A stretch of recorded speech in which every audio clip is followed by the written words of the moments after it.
जी students हमने कल बात की थी हाइलो मेथड की, और हाइलो मेथड के अंदर सिंपल हाइलो मेथड के स्टेप्स हमने डिस्कस किए थे, राइट। आज हम इसकी प्रैक्टिस करने लगे और हमारे सामने जो है एग्जाम्पल है जी, इलस्ट्रेशन नंबर 3 है किताब की। पेज आप देख सकते हैं जी के पेज, कौन सा पेज है जी, 43। इसके ऊपर आपकी एग्जाम्पल नंबर 3 है। वो ये कह रहा है कि जी आपके सामने एक्टिविटी दी हुई है, आउटपुट दी हुई है, आउटपुट इन यूनिट्स दिया हुआ है जी, ठीक है, और टोटल कॉस्ट दी हुई है। सबसे पहले तो बात ये है कि जो भी आप हाइलो मेथड का क्वेश्चन करेंगे जो ये टोटल कॉस्ट दी होगी इसको हम एज्यूम करेंगे it is semi variable cost. ये कौन सी कॉस्ट है? सेमी वेरिएबल कॉस्ट है।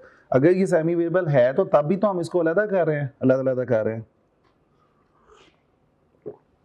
अगर ये सेमी वेरिएबल ना होती तो ये क्या होती, या फिक्स्ड होती या वेरिएबल होती, तो फिर हमें अलग करने की जरूरत तो नहीं है। इसका मतलब है जब भी हम हाइलो मेथड इस्तेमाल कर रहे हैं तो जो पहली अजम्पशन है वो ये लेनी है कि भाई ये जो डेटा आपको दिया हुआ है ये कौन सा है, ये सेमी वेरिएबल कॉस्ट का डेटा है जिसको हमने अलग करना है। उसके बाद एक्टिविटी है 200, 300, 400 और इसकी एसोसिएटेड कॉस्ट दी हुई है 7000, 8000 एंड 9000। बाय द वे ये जो हमें 200 से 400 तक का डेटा दिया हुआ है इसको रेंज बोलते हैं, डेटा रेंज, और इसकी कॉस्ट 7000 टू 9000 है। रिक्वायरमेंट वो कह रहे हैं calculate the variable cost per unit. Variable cost निकालनी है आपने। सबसे पहला काम हाइलो मेथड में हम क्या करते हैं, हाईएस्ट एक्टिविटी चूज करते हैं। अब यहाँ पे हाईएस्ट एक्टिविटी कौन सी है, 200 है, 300 है, 400 है, 400। ये हाईएस्ट एक्टिविटी है। और लोएस्ट एक्टिविटी कौन सी है, 200 है। अच्छा, अब हम एज्यूम ये करते हैं कि जो भी कॉस्ट दी होगी, ये सेकेंड अजम्पशन है, जो कॉस्ट हाई एक्टिविटी के सामने दी हुई है हम उसको एज्यूम करेंगे हाई कॉस्ट, और जो लो एक्टिविटी के सामने कॉस्ट दी हुई है उसको एज्यूम क्या करेंगे, लो कॉस्ट। सो ये मेरी हाई कॉस्ट है और ये मेरी लो कॉस्ट है। तो पहला और दूसरा स्टेप तो यहाँ पे कंप्लीट हो जाता है कि we select the highest activity and the lowest activity and the highest cost and the lowest cost. आंखें बंद करके जो भी इसके सामने कॉस्ट आएगी ना, चाहे इसकी अमाउंट थोड़ी भी है, आपने इसको हाई कॉस्ट ही कंसिडर करना है, ठीक है। चूंकि हम एक्टिविटी की बेस पे कॉस्ट उठा रहे हैं, हम एक्टिविटी की बेस पे डिसाइड कर रहे हैं कि यार कौन सी कॉस्ट हाईएस्ट कहलाएगी, कौन सी कॉस्ट लोएस्ट कहलाएगी। अब हम वेरिएबल कॉस्ट कैलकुलेट कर सकते हैं। क्या फॉर्मूला कल बताया था वेरिएबल कॉस्ट पर यूनिट का, high cost 9000 minus low cost 7000 divided by 400 minus 200, right. क्या आता है आंसर, $10। प्लीज कंफर्म करें, 200 over 210। तो ये पहली रिक्वायरमेंट हमारी कंप्लीट होगी। Calculate the total fix cost. Total fix cost का फॉर्मूला मैंने क्या बताया था, high cost minus highest activity into the variable cost per unit. अच्छा, एक बात और जरा ज़हन में रखिएगा, जो गलती हम करते हैं, हाई कॉस्ट यहाँ पे तो हमने हाई कॉस्ट ले ली, इसकी जो कॉरेस्पॉन्डिंग है यहाँ पे कई दफ़ा बच्चे लो एक्टिविटी उठा लेते हैं। अगर आपने लोएस्ट कॉस्ट ली है तो लोएस्ट एक्टिविटी उठानी है, हाई कॉस्ट उठाई है तो हाईएस्ट एक्टिविटी लेनी है। समझ आ रही है बात कि नहीं? तो इसका मतलब ये हुआ कि हाईएस्ट कॉस्ट कितनी थी, 9000 माइनस 400 इंटू 10, कितना आता है आंसर, $5000। और इसको आप दूसरे तरीके से भी कर सकते हैं, लो एक्टिविटी के साथ भी कर सकते हैं ना, लो कॉस्ट के साथ भी कर सकते हैं। 7000 माइनस कौन सी एक्टिविटी है लोएस्ट, 200 इंटू 10, तो आंसर क्या आएगा, 5000। चाहे आप लो के साथ कर लें या हाई के साथ कर लें, आंसर क्या आ रहा है, सेम है। सॉरी, पेपर में दोनों मेथड नहीं लगाने बैठ जाना, एक वक्त में एक ही यूज करना, ये तो सिर्फ मैं बताने के लिए कह रहा हूँ। तो हमने ये भी कैलकुलेट कर लिया।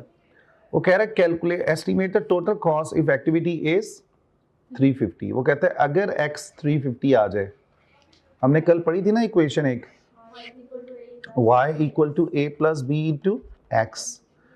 तो अगर हमने y कैलकुलेट करना है, एस्टिमेट देखना है, एस्टिमेटेड कॉस्ट निकालनी है, तो a हमारा क्या होता है, फिक्स कॉस्ट, ये a है और ये b है। तो a हमारा ऑलरेडी क्या है, क्या है जी 5000 प्लस बी क्या दिया था वेरिएबल कॉस्ट 10 इनटू कितने यूनिट्स के लिए हम एस्टिमेट कर रहे हैं 350 के लिए, तो अब आंसर क्या आएगा $8,500। ये हमने y एस्टिमेट किया है value for the activity level of 350। यही आंसर, प्लीज कंफर्म करें, यही आंसर। सिंपल है, इसमें कोई भी टेक्निकलिटी नहीं है। उसके बाद मुझे बताएं, नेक्स्ट है जी टोटल कॉस्ट निकालनी है फॉर द 600 यूनिट्स। तो निकालें जरा जल्दी से, y की वैल्यू 600 के लिए निकालें। फिक्स कॉस्ट तो फिक्स रहेगी, फिक्स कॉस्ट चेंज नहीं होगी जी। यहाँ पे हम कितनी लेंगे, फिक्स कॉस्ट 5000 प्लस 10 इंटू 600 कितना आ गया $11,000। ठीक है बच्चों,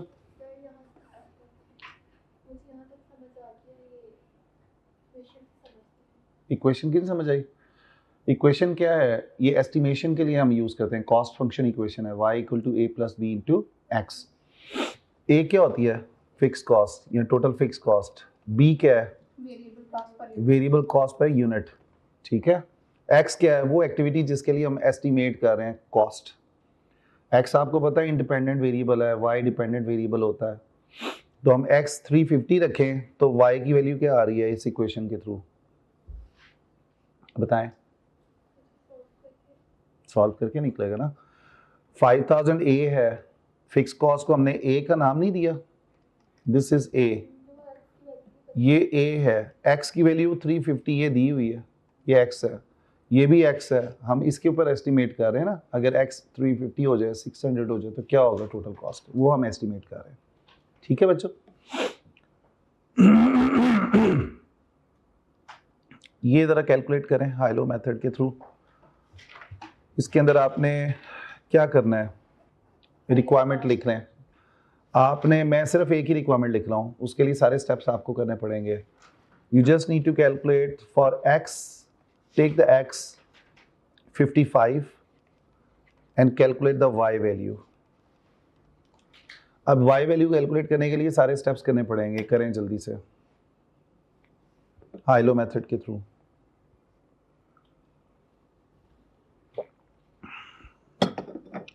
Test your understanding 7. Assume that you have the x 55 units and calculate the y value.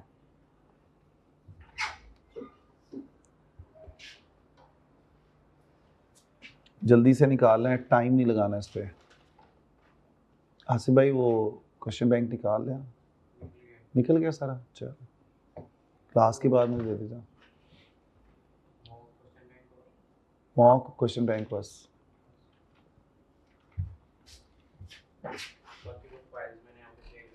Good, great, हो गया डन। सॉल्व करना है पूरा, जुबानी कलामी तो नहीं किया, नहीं लिख के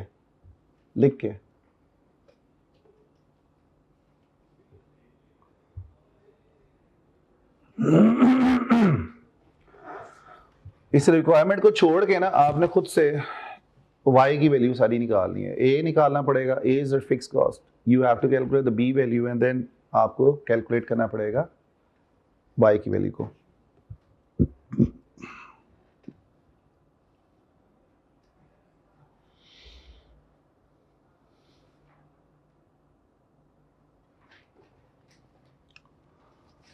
सबसे पहले तो वेरिएबल कॉस्ट पर यूनिट निकालेंगे जिसको हम b का नाम देते हैं। हाई एक्टिविटी कौन सी है बताएं, और इसके सामने जो कॉस्ट है हाईएस्ट कॉस्ट कहलाएगी, यही है ना। अब अगर आप गौर से देखें तो 7380 ये वैल्यू है और 7310 है, तो हम कौन सी चूज करेंगे 7310।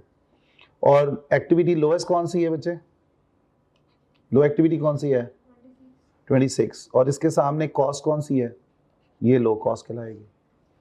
तो हम कैसे लेंगे 7310 high cost minus low cost 6566 divided by 50 minus था 26, क्या आता है आंसर? बी की वैल्यू क्या आती है? जल्दी जल्दी करें। $31। फिक्स कॉस्ट निकालें, टोटल फिक्स कॉस्ट कैसे निकालेंगे? 7310 माइनस 50 इंटू 31, $5760। कंफर्म करें, यही है? ये फिक्स कॉस्ट निकला है, that is B value, sorry A value. So you have to calculate y value by taking the a 5760 plus variable cost per unit कितनी है? 31 into 55, क्या आता है आंसर? $7465. कंफर्म करें आंसर कैलकुलेट करके, मल्टीप्लाई करके. आप बच्चे कहाँ पे थे कल? छुट्टी की हुई थी कल? तबीयत नहीं ठीक थी. अच्छा, निकल आया ये 7465. आपने समझ लिया था इनसे, दोस्तों से. एक दूसरे की ना आप लोग हेल्प किया करें. पढ़ाने से आपका नॉलेज कम नहीं हो जाएगा, एक दूसरे को समझाने से हमेशा नॉलेज बढ़ेगा ही. अपनी तरफ अगर आपको चीज़ आती है, किसी की हेल्प कर सकते हो तो आप ज़रूर हेल्प करें, ठीक है? ले स्टूडेंट्स, अभी तक जो हमने कैलकुलेशन की है बेसिक कैलकुलेशन थी हाइलो मेथड की. पेपर में ये नहीं पूछा जाता, पेपर में सिंपल हाइलो मेथड नहीं पूछा जाता, सिर्फ आपको एक बताने के लिए कि हाइलो मेथड ऐसे इस्तेमाल होता है. अब हम जाने लगे हैं कॉम्प्लेक्स हाइलो मेथड पे, जो मोस्ट टेस्टेड है हमारे पार्ट पेपर के लिए, और उसकी हम बात करने लगे हैं, ठीक है? ज़रा ध्यान देना, इसलिए कि ये इंपॉर्टेंट एरिया. हम बात करने लगे हैं कॉम्प्लेक्स हाइलो मेथड की. कॉम्प्लेक्स हाइलो मेथड से मुराद क्या है कि देखें, हम एज्यूम कर रहे थे पिछला जब हमने हाइलो मेथड किया, हाइलो मेथड के लिए हम कुछ अजम्पशंस यूज करते हैं. Let's see the assumptions behind it. जो सिंपल के लिए हम यूज करते हैं, किताब में जो आपकी अजम्पशंस लिखी हुई हैं वो ये हैं. वो ये कहता है कि जब आप हाइलो मेथड इस्तेमाल करेंगे तो ये अजम्पशंस आपको रखनी पड़ेंगी, तो फिर आपका हाइलो मेथड का आंसर सही निकलेगा. Assumptions of the Hylo method are as follows. The only thing causing any change in the cost is the change in activity. वो कहता है कि एक्टिविटी की वजह से कॉस्ट चेंज हो रही है, कॉस्ट की वजह से एक्टिविटी चेंज नहीं हो रही. The cost under consideration is potentially semi variable. मैंने आपको बताया था कि जो कॉस्ट आपको दी हुई है वो कौन सी है? Semi variable. अगर वो फिक्स्ड होती तो फिर जरूरत ही नहीं थी यार उसको अलग करने की. और फिक्स कॉस्ट सेम रहेगी, फिक्स कॉस्ट में कोई चेंज नहीं आएगा, और वेरिएबल कॉस्ट पर यूनिट भी कांस्टेंट रहेगी, उसमें भी कोई चेंज नहीं आएगा. Linear cost model equation behaviour is valid. ये लीनियर फंक्शन इक्वेशन भी बोलते हैं इसको, लीनियर कॉस्ट फंक्शन इक्वेशन भी बोलते हैं.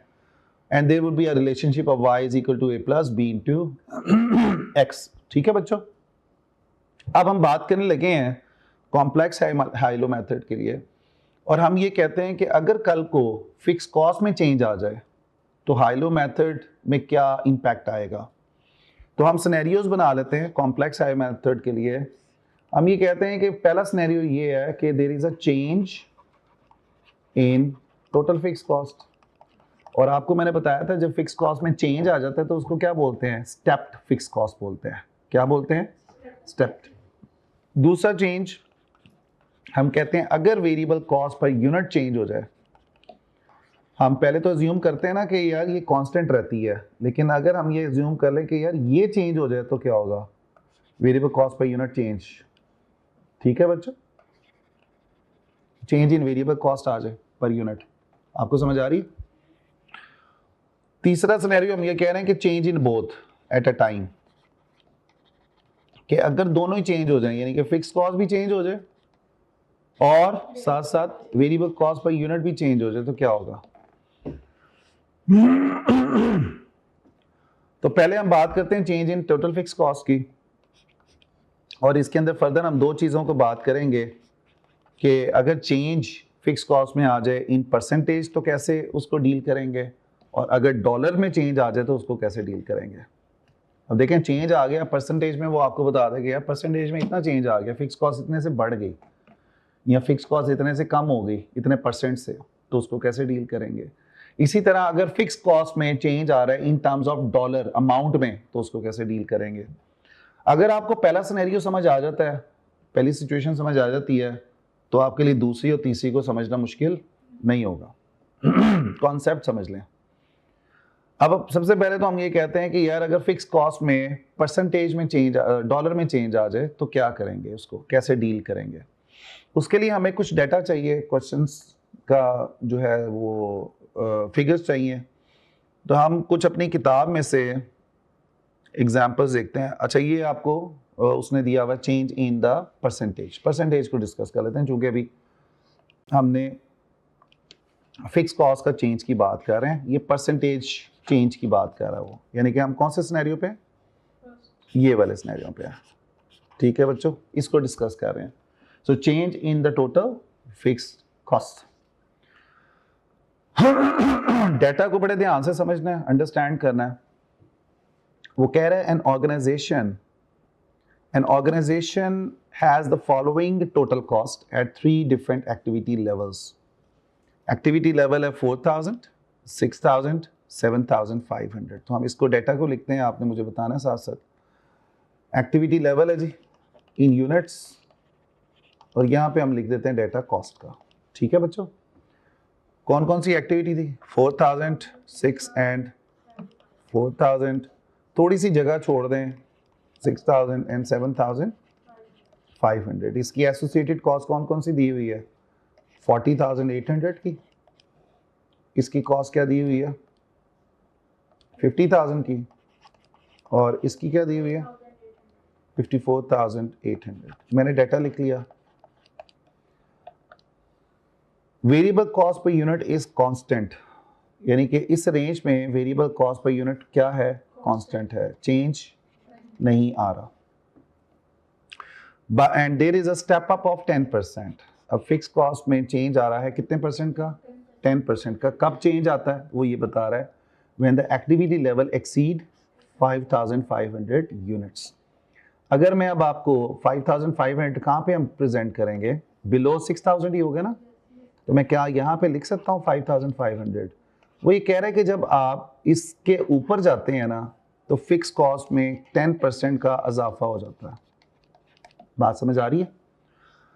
यानी कि कहने का मतलब ये है कि ये जो 50,000 आपको टोटल कॉस्ट दी हुई है, सेमी वेरिएबल कॉस्ट दी हुई है, इसमें ऑलरेडी फिक्स कॉस्ट 10% से इंक्रीज हो चुकी हुई है।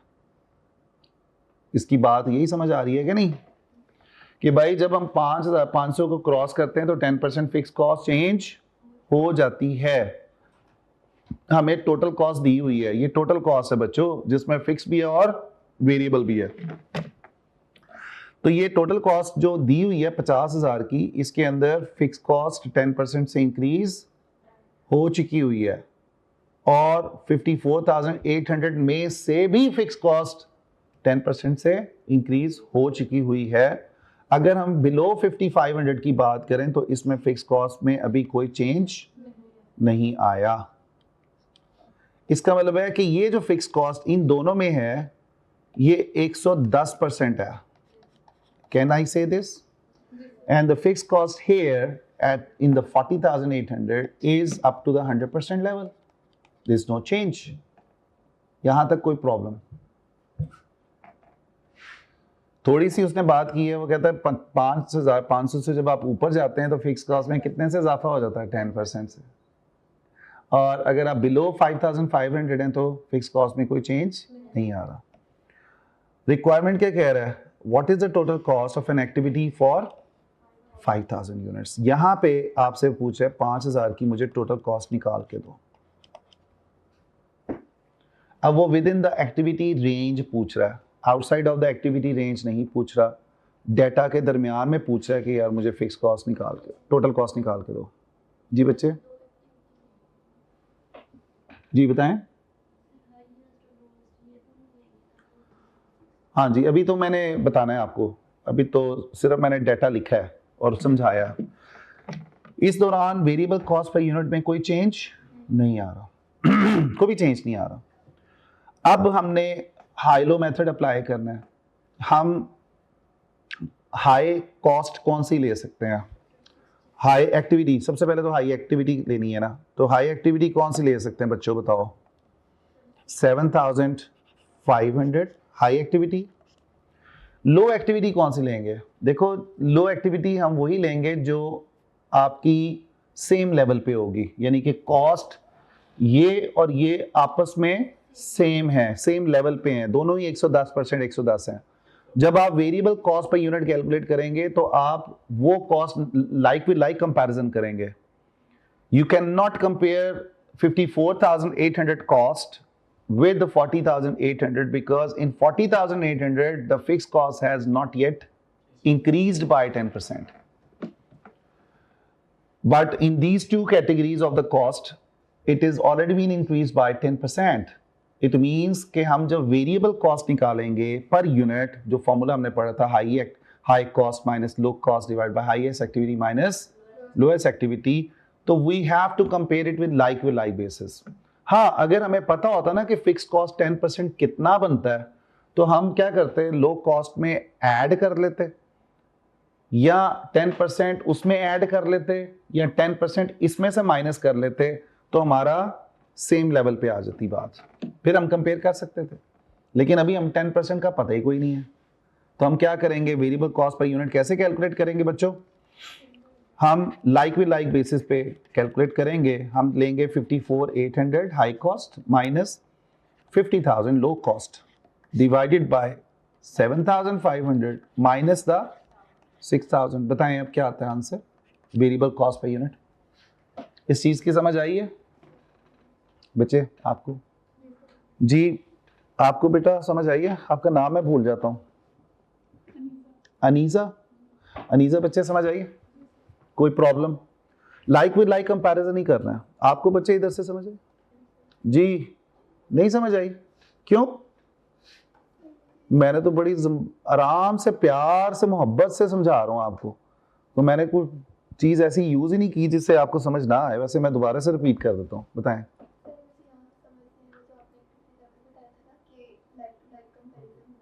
हाँ जी,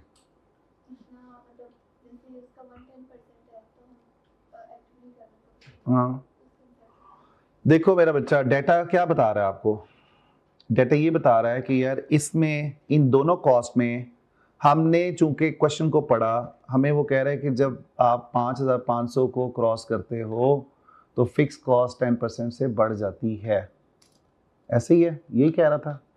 5,500 बिलो 6,000 लिखा मैंने कहा यार इससे ऊपर ऊपर जो दो कॉस्ट दी हुई है ना, इसमें ऑलरेडी 10% इजाफे के साथ है। ये टोटल कॉस्ट है, 50,000 फिक्स कॉस्ट नहीं है। ये क्या लिखा हुआ है ऊपर, ये डॉलर लिखा हुआ है, ये टोटल कॉस्ट है भाई। टोटल कॉस्ट में 10% का इजाफा हो चुका हुआ है, इसमें भी इजाफा हो चुका हुआ है। मैंने यहाँ पे यही लिखा है ना, 10% फिक्स कॉस्ट इंक्रीज हो चुकी है। इसका मतलब है कि यहाँ पे इस फिगर के अंदर जो फिक्स कॉस्ट है वो ऑलरेडी 10% से इंक्रीज हो चुकी हुई है। इट मीन्स कि इट इज स्टैंडिंग एट 110%। लेकिन अगर आप इसके बिलो जाते हैं, 40,800 की जो कॉस्ट है, इधर बोर्ड पे देखें, 40,800 की जो कॉस्ट है, इसमें फिक्स कॉस्ट 10% पे इंक्रीज नहीं हुई। तो जब आप वेरिएबल कॉस्ट पे यूनिट निकालते हैं तो लाइक विद लाइक कंपैरिजन ही करते हैं ना। तो अब यहाँ पे 54,800 को आप 40,800 से कंपेयर नहीं कर सकते, इसलिए कि यहाँ पे फिक्स कॉस्ट इजाफे के साथ है, वहां पे फिक्स कॉस्ट इजाफे के साथ नहीं है। मैं आपको बड़ा स्लोली बता रहा हूँ, पेपर में इतना टाइम हमने नहीं लगाना होता क्वेश्चन को, कॉन्सेप्ट समझाने की बात कर रहा हूँ लॉजिकल अप्रोच के साथ, कि भाई एक कॉस्ट 10% से बढ़ चुकी हुई है, एक कॉस्ट बढ़ी नहीं है, कैसे आप वेरिएबल कॉस्ट पर यूनिट को कैलकुलेट करोगे? आप इस कॉस्ट को उससे कंपेयर कर ही नहीं सकते। You are comparing apple with bananas, you have to compare apple with apple, कि यार ये दोनों कॉस्ट को कंपेयर करेंगे। इसलिए हम फॉर द टाइम भी क्या करें,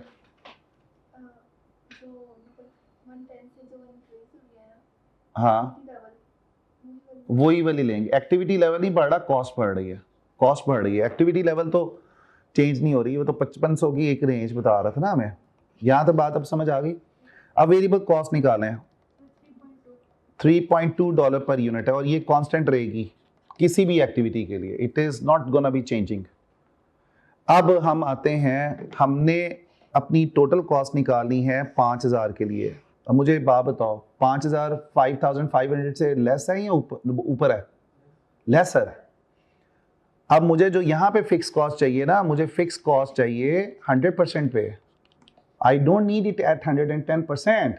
so now what I will do, simple maths है, कंसंट्रेशन चाहिए। ये सिंपल हाई लो वाला बात नहीं है कि ये हाई एक और ऐसी चीज़ नहीं, यही पूछना है उसने।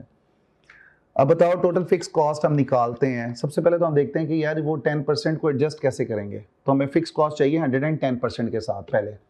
तो हम क्या करेंगे, 54,800 माइनस एक्टिविटी है 7,500 इंटू 3.2, क्या आती है बात, क्या कैलकुलेशन आती है? जल्दी जल्दी जल्दी, हमने 2-3 क्वेश्चन और करने भाई। 30,800 की कॉस्ट आती है। इसका मतलब ये जो फिक्स कॉस्ट आपने निकाली है ना, ये 110% है। लॉजिकल सी बात है यार, मैंने कौन सी कॉस्ट उठाई है? हाईएस्ट वाली उठाई है ना। तो हाईएस्ट में 110% पे जो फिक्स कॉस्ट खड़ी हुई है वो 30,800 है। एग्रीड? आपको समझ आई है इस पे? एक तो मेरा बच्चा, अब जो आपकी क्लासेस आ रही है ना जितनी भी, ये मैं वैसे ओवरऑल सारों से बात कर रहा हूँ, एक बच्चे को स्पेसिफिकली हाईलाइट नहीं कर रहा। आपने कंसंट्रेशन से बैठना है क्लास में।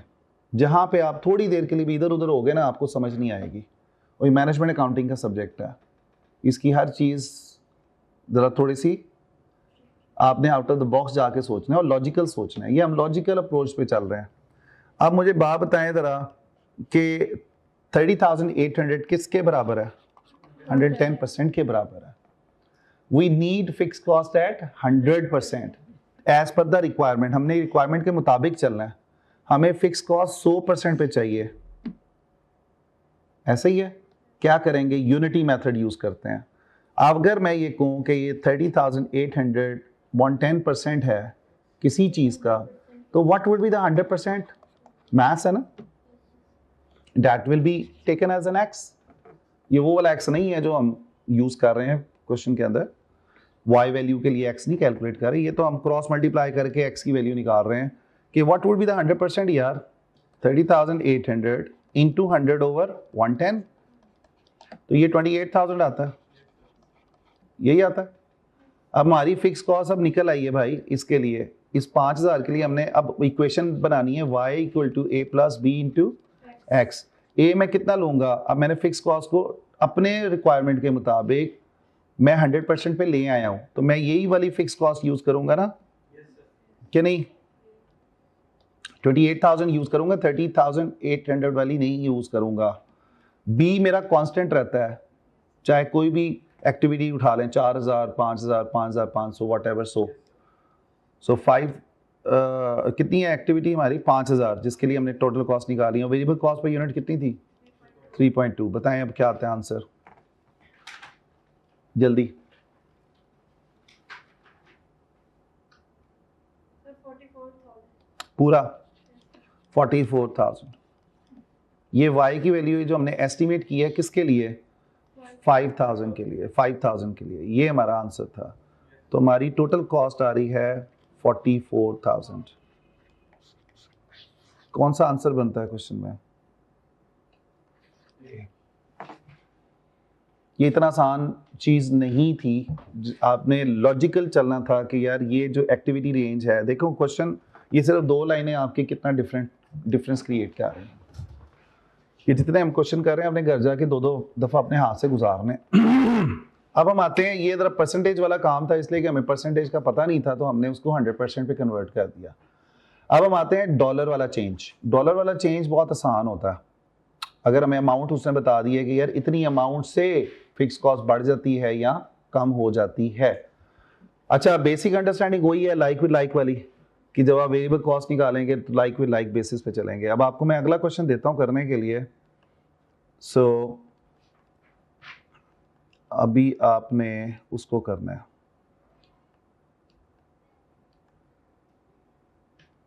चलें एग्जाम किट पे चले जाते हैं।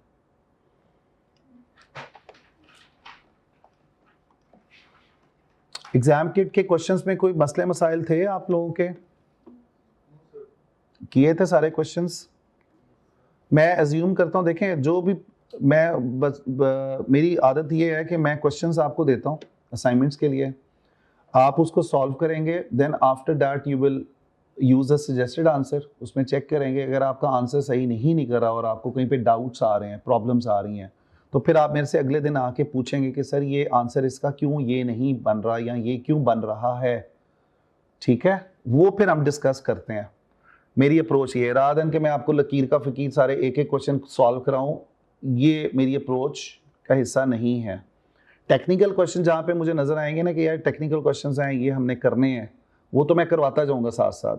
जो नॉन टेक्निकल हैं जो मैं आपको असाइन कर रहा हूँ, आई एज्यूम कि आप उसको ट्राई कर रहे हैं और ट्राई करके आप जो प्रॉब्लम्स हैं मेरे से डिस्कस कर रहे हैं, ठीक है बच्चों, इसलिए कि आपका अप्रोच जो है ना वो डिफरेंट है इसकी तैयारी के लिए। हम अगर 100% क्वेश्चन आपको ट्राई करवा देंगे ना तो उसका फ़ायदा ये होगा, फ़ायदा नहीं होगा उसका बल्कि नुकसान ये होगा कि आप ये समझ रहे होंगे कि यार ये ना आप फिर कॉन्फिडेंस नहीं आएगा आपके अंदर। बात समझ आ रही है? लें जी, क्वेश्चन है 64 हमारी किट का और इसको हम ट्राई करते हैं।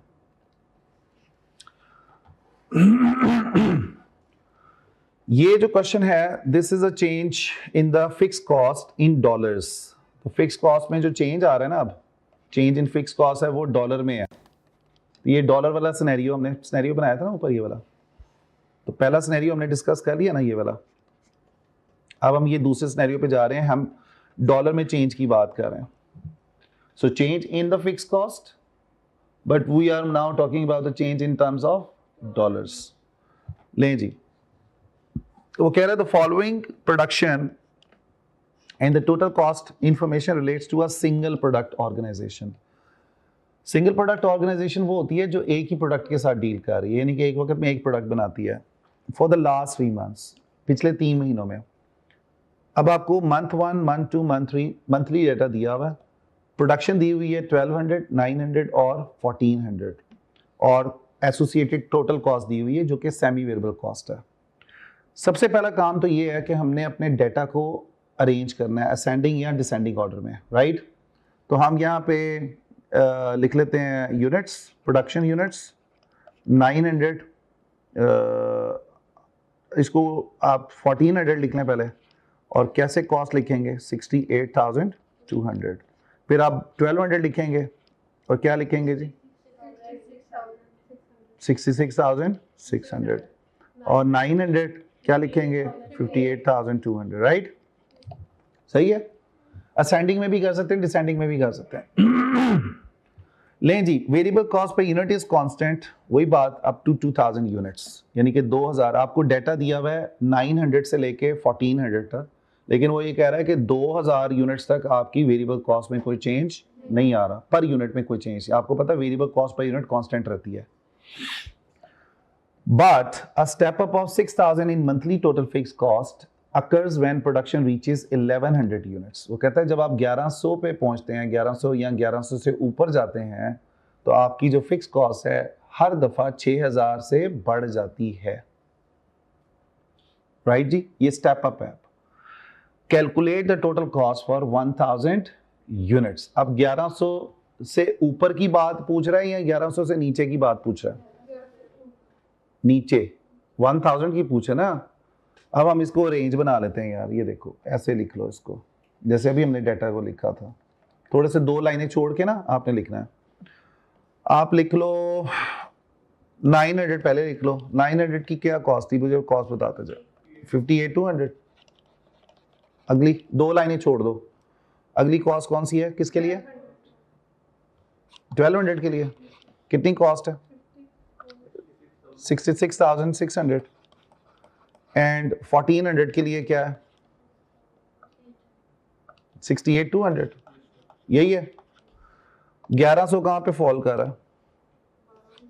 1200 से नीचे है ना, ठीक है, आई समझ। 1000 की बात कर रहा है कि 1000 पे कॉस्ट निकाल के दो, ये रिक्वायरमेंट थी। यहां पे वो कह रहा है वेरिएबल कॉस्ट कांस्टेंट है per unit, no change. Fix cost में चेंज आ जाता है कितने से? 6000 से। कब? जब आप 1100 के ऊपर जा रहे हैं, 1100 यूनिट से ज्यादा है। ठीक है बात, अब समझ आई। अब मैंने वेरिएबल कॉस्ट निकालनी है, क्या करूंगा, वेरिएबल कॉस्ट पर यूनिट निकालनी है, क्या करूंगा, मुझे अमाउंट पता है, लाइक वे लाइक कंपैरिजन करने के लिए या ये मैं कर सकता हूं कि इसमें 6000 ऐड कर दूं, फिर मैं इस कॉस्ट को इसके साथ कंपेयर कर सकता हूं। एक तो तरीका ये है, या 68,200 में से फिक्स कॉस्ट 6000 माइनस कर दूं, फिर भी बराबर है, बराबरी की सतह पे आ जाएगी ना बात। आई गेटिंग मी और नॉट? ठीक है, या इन दोनों कॉस्ट को ले लूं जो हमने पहले वाला काम किया था, और जो फिक्स कॉस्ट निकलेगी उसमें से 6000 माइनस कर दूं।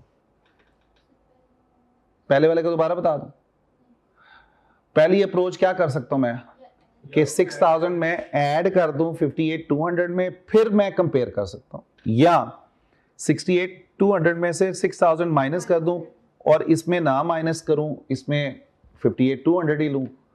हर सूरत में हमारा आंसर क्या आएगा, सेम ही आएगा, फर्क नहीं आएगा। या मैं इन दोनों को आपस में कंपेयर कर लूं। अगर आप पिछली अप्रोच से चलते हैं तो आप इन दोनों लाइक विद लाइक कंपेयर करना है ना आपने, तो अब आप क्या करेंगे, फॉर एग्जांपल आप कहते हो यार मैं इन दोनों कॉस्ट को आपस में चूज करूंगा, तो हम वेरिएबल कॉस्ट पर यूनिट निकालते हैं, 200 माइनस 600 डिवाइडेड बाय 1400 माइनस 1200, क्या आता है आंसर।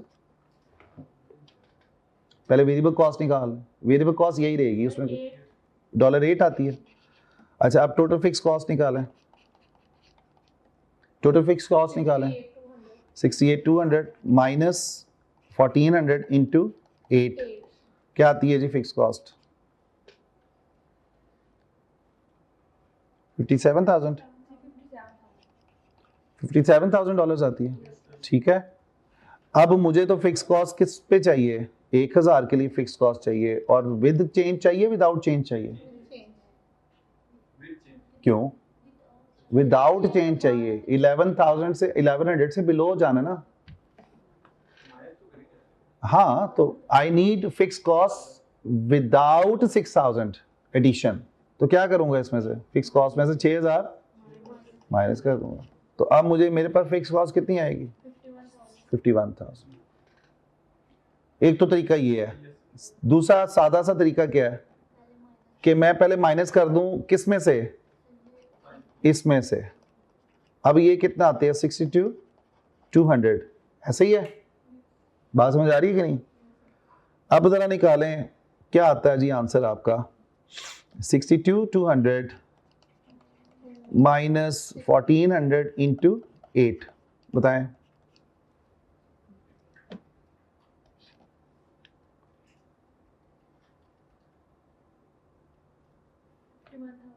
$51,000 ही आती है। ठीक है, आई समझ के नहीं। तो आप इस तरीके से भी वैल्यूज को सॉल्व कर सकते हैं। अच्छा जी, अब वो ये कह रहा था कि y वैल्यू एस्टिमेट करके दो, किसके लिए, 1000 यूनिट्स के लिए। तो इक्वेशन क्या है, y equal to a plus B into X. A क्या था, क्या लेंगे, ए फिक्स कॉस्ट कितनी लूंगा, 57 या 51, 51, वेरी गुड। बी कितना लूंगा, 8, 1000 यूनिट्स के लिए एस्टिमेट कर रहा हूं ना टोटल कॉस्ट। अब आंसर क्या आता है, $59,000। ठीक है, तो इसका मतलब है यहाँ पे मेरी जो टोटल कॉस्ट है वो कितनी है जी, 59,000 होनी चाहिए। सही है, आंसर क्या बनता है, सी आंसर बनता है। ये सारा काम आपने 2 मिनट में करना है। It's not gonna be taking exactly 2 minutes, but आपको अपने टाइम को 2 मिनट पे लाना है। जितनी जल्दी आप उसको कॉन्सेप्ट को अप्लाई करेंगे और यूज़ करके कैलकुलेटर पे हाथ सीधा होगा, जल्दी जल्दी जल्दी जल्दी कैलकुलेशंस करनी है। ठीक है, चलो आगे जी। ओके, सो ये तो होगी बात हमारी फिक्स कॉस्ट के ट्रीटमेंट की। अब हम बात करने लगे हैं वेरिएबल कॉस्ट के सिनेरियो के ऊपर। वेरिएबल कॉस्ट का सिनेरियो जो है, हम किताब से अगर देखें तो यहाँ पे उसने एक वेरिएबल कॉस्ट का ना एक क्वेश्चन दिया हुआ है, change in the variable cost, और ये वाला। अब हम बात करने लगे change in the variable cost. ठीक है जी, इसकी बात करने लगे, change in the variable cost per unit. अच्छा, change in the variable cost per unit, again it can be in dollars, it can be in percentage. सही है, वही सिनेरियोस तकरीबन कि आपने बात की थी कि फिक्स कॉस्ट में चेंज परसेंटेज में भी हो सकता है और डॉलर्स में भी हो सकता है, वेरिएबल कॉस्ट पर यूनिट में भी चेंज डॉलर में भी या परसेंटेज में भी हो सकता है। समझ आ रही बात कि नहीं? अब हम देखते हैं कि एग्जाम्पल है हमारे पास, एग्जाम्पल नंबर 5। वो कह रहा है estimate the cost of producing 450 units of product LL। हमने कौन से टोटल कॉस्ट निकालनी है? 450 यूनिट्स के लिए टोटल कॉस्ट निकालनी है, फिक्स कॉस्ट की बात नहीं कर रहा, टोटल कॉस्ट की बात कर रहा है। ठीक है बच्चों, क्वेश्चन पढ़ें। The following information relates to the manufacture of product LL। 200, 300, 400, cost कितनी दी हुई है? 7,000, 8,000 एंड 8,600। तो सबसे पहले डाटा लिख लें, लिखवाएंगे आप मुझसे? मुझे इसका डाटा लिख लेते हैं जी। यहाँ से हम यहाँ पे लिखते हैं जी एक्टिविटी लेवल्स या यूनिट्स, और यहाँ पे उसकी कॉस्ट 200, 300, 400। 200 की कॉस्ट कितनी है? 7,000, 8,000, 8,600। ठीक है, डेटा लिख लिया। वो कहता है for output volumes above 350 units the variable cost falls by 10%। वो कहता है कि यार जब आप 350 के ऊपर जाते हैं तो आपकी वेरिएबल कॉस्ट पर यूनिट कितने से कम हो रही है? 10% से। सो 350 यहाँ पे आ रहा होगा, तो इसका मतलब है कि यहाँ पे जो आपकी 8,600 की कॉस्ट टोटल दी हुई है, इसमें से वेरिएबल कॉस्ट ऑलरेडी 10% से डिक्रीज हो जाती है। समझ आ रही है कि नहीं बात?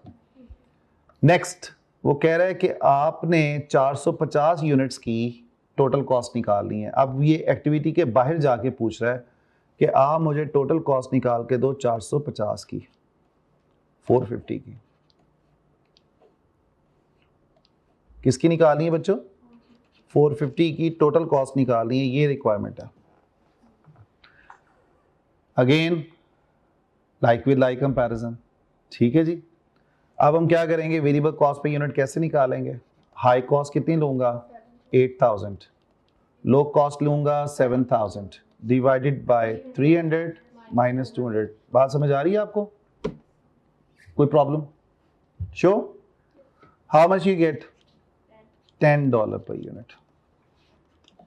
ठीक है, फिक्स कॉस्ट कितनी निकलेगी? अच्छा, अब हम यहाँ पे बात कर रहे हैं कि एट ए टाइम एक ही कॉस्ट चेंज हो रही है, दोनों कॉस्ट फिक्स कॉस्ट और वेरिएबल दोनों इकट्ठी चेंज नहीं हो रही। अगर वेरिएबल कॉस्ट में चेंज आ रहा है तो फिक्स कॉस्ट कांस्टेंट है, अगर फिक्स कॉस्ट चेंज आ रही है तो वेरिएबल कॉस्ट कांस्टेंट है।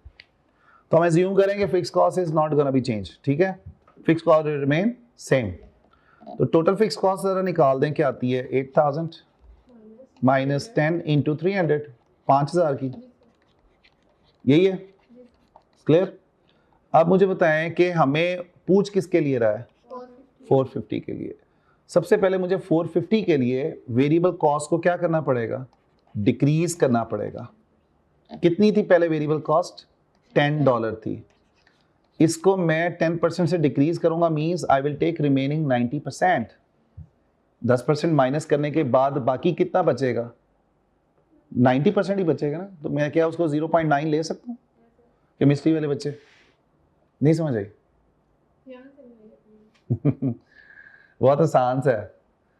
अगर कोई चीज 10% से कम हो जाए तो बाकी कितना बचेगा? 90%। तो हम 10 का रिमेनिंग 90% डायरेक्टली ले सकते हैं। ऐसा भी कर सकते हैं अगर आपने लंबा काम करना है तो पहले $10 का 10% लो, कितना बनता है? $1। फिर 10 में से $1 माइनस करो तो बाकी कितना बचता है? $9। तो हमने शॉर्टकट मारा ना, 2 मिनट में क्वेश्चन भी तो करना है। तो हम क्या करेंगे? सीधा सीधा $10 का 90% ले लो, 10% रिमूव करके। अगर कोई चीज़ 100% है, उसमें से 10% माइनस कर दोगे तो बाकी कितना बचेगा? 90% ही बचेगा ना। तो 90% लेके क्या होगा आंसर? 9। हाँ 90 डिवाइड बाई 100 इंटू, एक चीज़ को करने के बहुत सारे तरीके हैं। अब मुझे बताएं वेरिएबल कॉस्ट कितनी लेंगे, 10 लेंगे या 9 लेंगे? 9, क्योंकि हमें रिक्वायरमेंट के मुताबिक 450 के लिए कैलकुलेट करना है टोटल कॉस्ट को। तो टोटल कॉस्ट की इक्वेशन क्या है, y equal to a plus B into X. A कितनी लेंगे, 5000 ही लेंगे। हम कहेंगे फिक्स कॉस्ट में कोई चेंज नहीं आ रहा, जमा बी कितना लेंगे, 9 इंटू 450 क्या आता है जी, 9050, यही आता है। ये y की वैल्यू है, ये हमने 450 के लिए निकाली है। हम आउटसाइड ऑफ द रेंज की बात कर रहे हैं। जब हम कोई चीज outside of the range calculate करते हैं, एस्टिमेट करते हैं, इसको एक टर्मिनोलॉजी हम देते हैं, इसको बोलते हैं एक्सट्रापोलेशन। क्या बोलते हैं जी, एक्सट्रापोलेशन। हम एक्सट्रापोलेट कर रहे हैं, हम आउटसाइड ऑफ द रेंज जाके एस्टिमेट कर रहे हैं, सही है। और अगर हम विद इन द रेंज किसी चीज को एस्टिमेट करते हैं तो उसको इंटरपोलेशन बोलते हैं। ये जो हम विद इन द रेंज देख रहे थे ना 900 से 1400 के दरमियान में, तो इसको क्या बोलेंगे, इंट्रापोलेशन बोलेंगे।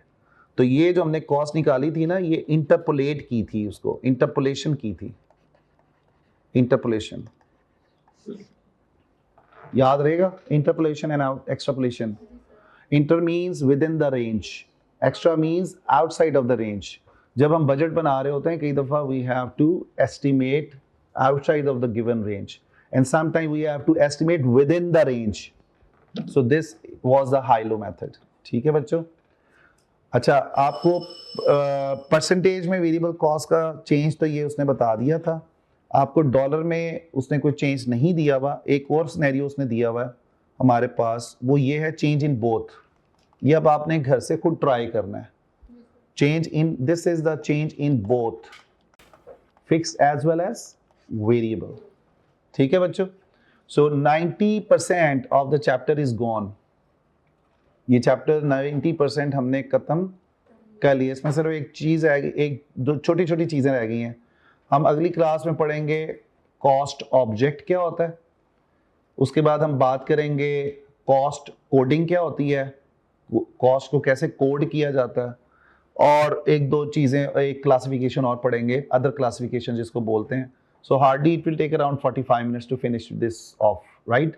सो the major chunk of the syllabus is, major chunk of the chapter is gone.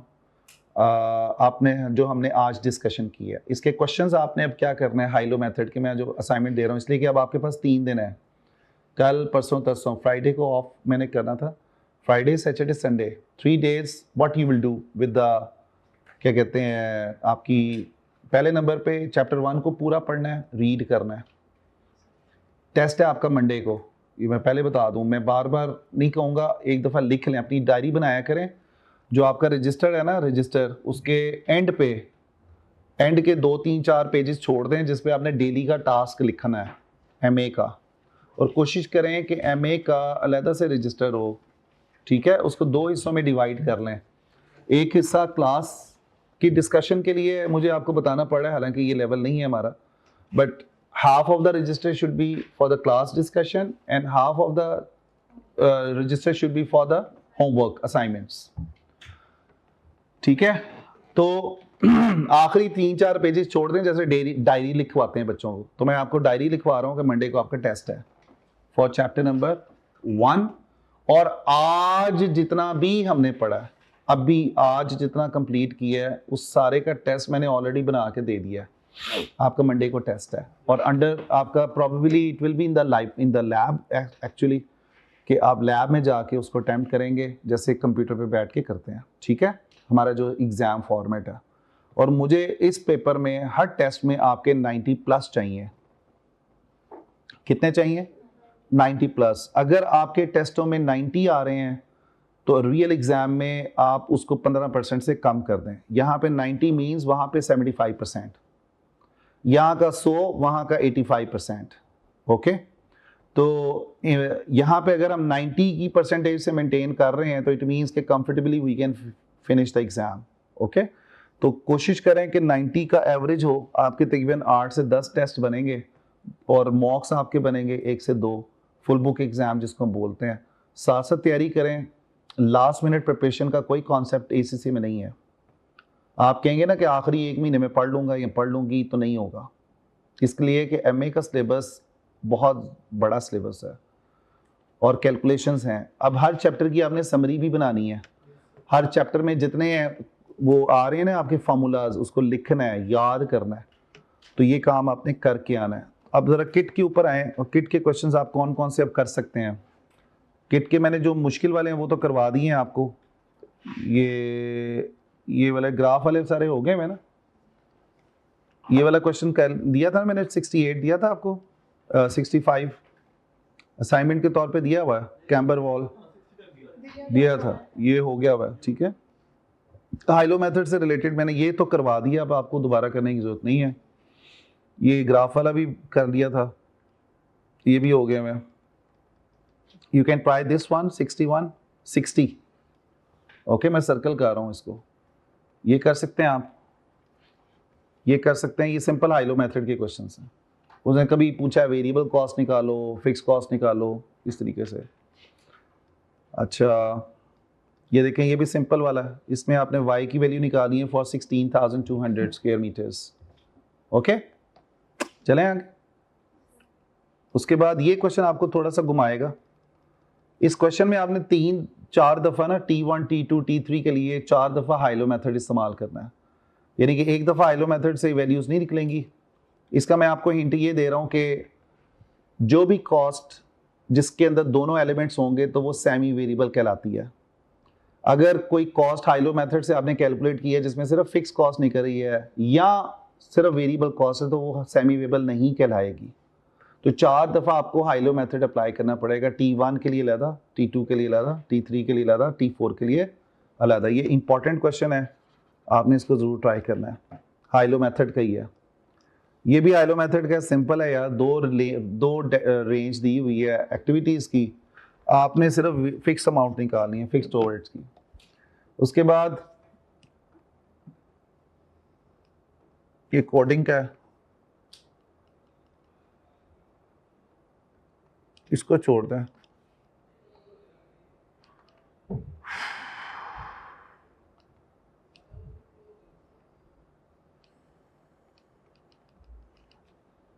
ये अभी हमने किया था स्टेप अप ऑफ 10%, परसेंटेज वाला क्वेश्चन किया था ना हाइलो मेथड का, एग्जाम्पल करवाई है ना मैंने, ये उसका ही मिलता जुलता क्वेश्चन है।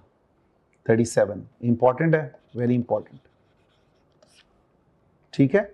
ये स्टेप अप फिक्स कॉस्ट है, बस इतना ही क्वेश्चन है। कितने बनते हैं? सिर्फ 6, 3 दिनों में 6 क्वेश्चन करने हैं। और साथ आपने रीडिंग करनी है किताब की, कैप्लन की बुक पकड़ के सॉफ्ट फॉर्म मैंने आपको भेज दी हुई है, उधर से आपने रिवाइज करना है। साथ साथ तैयारी करें, कोई पेंडिंग काम पीछे से ना हो 3 दिनों के अंदर। और आपका टेस्ट मैंने मुश्किल बनाया है, आसान नहीं बनाया, ये मैं आपको पहले ही बता दूं। मैं हमेशा मुश्किल टेस्ट बनाता हूं ताकि आपको रियल पेपर जब आए तो आपको उसको देख के खौफ ना आए कि यार पता नहीं क्या पूछ लिया हमारे लिए। और साथ साथ ये है कि नोट्स अगर इसके मैंने आपको भेजे हुए कि नहीं भेजे हुए, इस चैप्टर के, इस चैप्टर से ऑनवर्ड सारे नोट्स मुझे आप बस एक बच्चा आप बेटा रिवाइज करा देना, मुझे रिमाइंड करा देना, सॉरी, कि सर नोट्स भेज दें। So I will send you the notes in the row, ठीक है जी। तो आपने क्या करना है कि उन नोट्स को प्रिंट करवा लेना है और वो ऐसे निकलेंगे, यानी कि आपने प्रिंट करवाना है तो आपने उसे कहना है कि इस तरीके से प्रिंट करें, इसलिए कि मैंने उसको हॉरिजॉन्टली फॉर्म में डिज़ाइन किया हुआ है, वर्टिकल फॉर्म में ऐसे नहीं डिज़ाइन किया हुआ है, ऐसे डिज़ाइन किया हुआ है, ठीक है। और कोशिश करें, उनसे कहें जहाँ से भी आप प्रिंट करवा रहे हैं उनसे कहें कि इसकी पिछली साइड ब्लैंक रखें, पिछली साइड पे कॉपी ना करें। उसकी वजह यह है कि देखो जब आप लिख रहे होगे ना तो आपको कई दफ़ा जगह थोड़ी पड़ जाएगी, तो आप बैक साइड पे लिख सकते हो इसको, ओके। तो मैं जितनी भी प्रिंटिंग करता हूँ तो मैं भी पिछली साइड को ब्लैंक ही रख रहा होता हूँ, मैंने अपने नोट्स बनाने होते हैं या अपनी कोई चीज़ लिखनी होती है तो वो आप लिख सकें। तो मंडे को नोट्स भी लेकर आने, आपने उसको बुक फॉर्म में ले आइएगा, यानी कि बुकलेट फॉर्म में डेवलप करवा लीजिएगा। हार्डली मेरा ख्याल है बनेंगे 50-60 पेजेस बनेंगे, इससे ज़्यादा नहीं बनेंगे आपके। कुछ ऐसे चैप्टर्स हैं जिसके नोट्स मैंने नहीं दिए हुए, वो आपको नहीं नज़र आएंगे उसमें से, उसकी वजह ये है कि वो किताब से हमारी डिस्कशन होगी, वो नोट से डिस्कशन नहीं होगी। ठीक है बच्चों, तो कोई सवाल आपके जहन में है, कोई प्रॉब्लम है तो पूछ। हाँ जी, मैं अभी आपको बताता हूँ। और साथ साथ ना ये इलिस्ट्रेशन जो भी आ रही है ना आपकी हमारी डिस्कशन में, जो भी यानी कि टॉपिक से रिलेटेड हैं, उसको प्लीज़ एग्जाम्पल्स को, टेस्ट योर अंडरस्टैंडिंग्स को आपने ट्राई करना है। ठीक है बच्चों, समझ आ गई बात?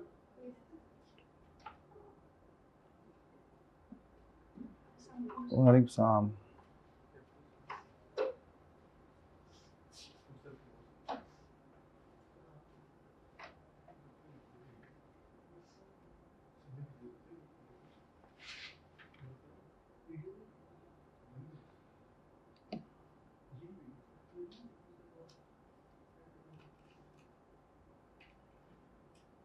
ठीक है बच्चों, आपको नहीं मिला था जो कल वाली जो वीडियोस है नोट्स? अच्छा, मैं आपको ऐसा करूंगा ना, मैं सारों को ग्रुप पे शेयर कर दूंगा ना। जो मैं ज्यूम करूंगा कि आपको पहले कोई नहीं मिले, तो दोबारा से सारे भेज दूंगा, चैप्टर 1, 10, 17 के और फिर ऑनवर्ड। ठीक है, आपको मैं दिखा देता हूँ कि आपके पास जो चैप्टर कौन कौन से हैं उसके नोट्स आपको मिल जाएंगे। नोट्स सिर्फ और सिर्फ ये है कि एक आपको सीक्वेंस या ऑर्डर में मैंने चीज़ें समझाई हुई हैं, राइट? तो ये देखें, ये सारे नोट्स हैं। आपको चैप्टर 1, 10, 17 का एक अलग से, चैप्टर 2, चैप्टर 3, 4, 5, 6, 7 आपको नज़र नहीं आ रहा, ठीक है? उसके बाद आपको 8 नज़र आएगा, 9, 10 भी नहीं है, 10 ऊपर है, ये वाला, ये कंबाइंड है। उसके बाद आपको कौन सा नहीं नज़र आ रहा? 11 मैं किताब से डिस्कस करता हूँ। 12, ठीक है जी, 13, 14, 15, 16, 17 ऊपर है। 18वां आखिरी चैप्टर है स्प्रेडशीट का। सो 2 या 3 चैप्टर ऐसे हैं जो हम किताब से डिस्कस करेंगे, बाकी ये सारा चंक आपको मिल जाएगा। बाद में कोशिश करूँगा कि अगर मैं बना दिए मीनवाइल जो आपके चैप्टर हैं, अगर हम वहाँ पे पहुँच जाते हैं जब इंशाल्लाह, तो मैं आपको नोट्स बना के दे भी दूंगा उसके, ताकि आपको एक आइडिया मिल जाए। ठीक है, साथ साथ मैंने आपको पॉकेट नोट्स शेयर किए थे रिसोर्स के अंदर। Pocket notes are the summaries of each chapter. इसके साथ आपको दोस्ती करनी पड़ेगी। क्या करनी पड़ेगी जी? दोस्ती, तेरी मेरी दोस्ती। ठीक है जी, वो जो दोस्ती है ना, ये दोस्ती इसलिए करनी पड़ेगी, ये दोस्ती सिर्फ आपको पेपर पास करने की हद तक है। उसके बाद इस दोस्ती को ख़त्म करना है हमें, लाइफ टाइम दोस्ती नहीं कर बैठनी, खुदा न खास्ता। ठीक है, तो ये आपको MA के मैंने पॉकेट नोट्स दिए मैं। ये पॉकेट नोट्स बहुत अच्छा रिसोर्स होता है आपके रिवीजन के लिए, शॉर्ट टर्म रिवीजन के लिए, शॉर्ट टर्म भी और लॉन्ग टर्म के लिए भी। ये सारे फार्मूलाज आपको दिए हुए हैं। हाँ जी, ये एक दफ़ा पढ़ना है हमने। ये सारा ना आपको फार्मूला सारा कुछ समराइज हुआ हुआ है इसके अंदर, आपको मुझे अलग से देने की कुछ ज़रूरत नहीं है। चैप्टर 1 को आप सारा देख सकते हैं, इससे पढ़ के आना है। कई दफ़ा मैं पॉकेट नोट्स को सामने रखते हुए भी टेस्ट बना लेता हूँ, सही है? ये आपने पढ़ के आना है, एक एक चीज़ उसने खोल खोल के बयान की हुई है।